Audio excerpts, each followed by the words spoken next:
வணக்கங்க. எனக்கு அந்த நாய்க்கு கொஞ்சம் உங்களோட உதவி தேவை இருக்குங்க எல்லாரிடமும். பாவம் அது நாங்கள் அந்த நாகர்கோவிலில் நாங்கள் ரெஸ்கியூ பண்ணுவோங்க. அன்ஷிகா மொபைல் ரீதாபுரம்ன்ட்டு ஒன்று இருக்குது. அங்கே நாங்கள் கேட்டோங்க ரெஸ்கியூ பண்ணி அதை கொஞ்சம் சரி பண்ணுவீங்களான்னு. அவங்க ரெஸ்கியூ பண்ண மாட்டேன்னு சொல்லிட்டாங்க இப்போதைக்கு. அவங்களுக்கு ஆள் இல்லை, அதனால் எங்களை ரெஸ்கியூ பண்ண முடியாதுன்னு சொல்லிட்டாங்க.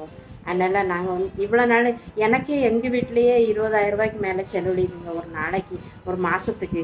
அதனால் இதுக்கு மேலே இப்போ நான் அன்னைக்கு காமிச்ச நாய் ஒரு வாரத்துக்கு 1,800 வேணுமா.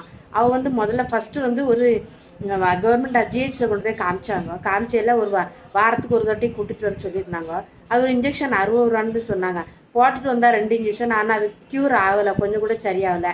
இப்போ வேறு ஒரு பையனை ஒரு டாக்டர் வேறு டாக்டர் மூலமாக சொல்லி தான் இந்த ஹாஸ்பிட்டலுக்கு கூப்பிட்டு போனது.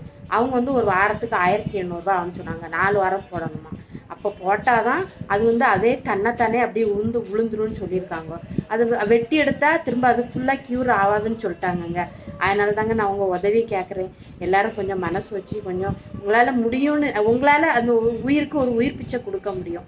அதை வச்சு தாங்க நான் இவ்வளோ தூரம் சொல்கிறேன். கொஞ்சம் மனசு இறங்கி முடிஞ்சதை உங்களால் எவ்வளோ முடியுமோ அவ்வளோ கொடுங்க. அது நான் ஜிபே நம்பர் என்னோட நம்பர் இல்லைங்க, அந்த வீட்டில் என் தங்கச்சி பையனோட நம்பர் தான் நான் உங்களுக்கு கொடுத்துருக்கேன். அவங்க நாகர்கோவிலில் தான் இருக்கிறாங்க. உங்களால் முடிஞ்ச அளவுக்கு நீங்கள் உதவி பண்ணுங்கள். இதை ஒரு தாழ்மையான வேண்டுகோளாக நீங்கள் நினச்சிட்டு கொடுங்க. தேங்க்யூங்க.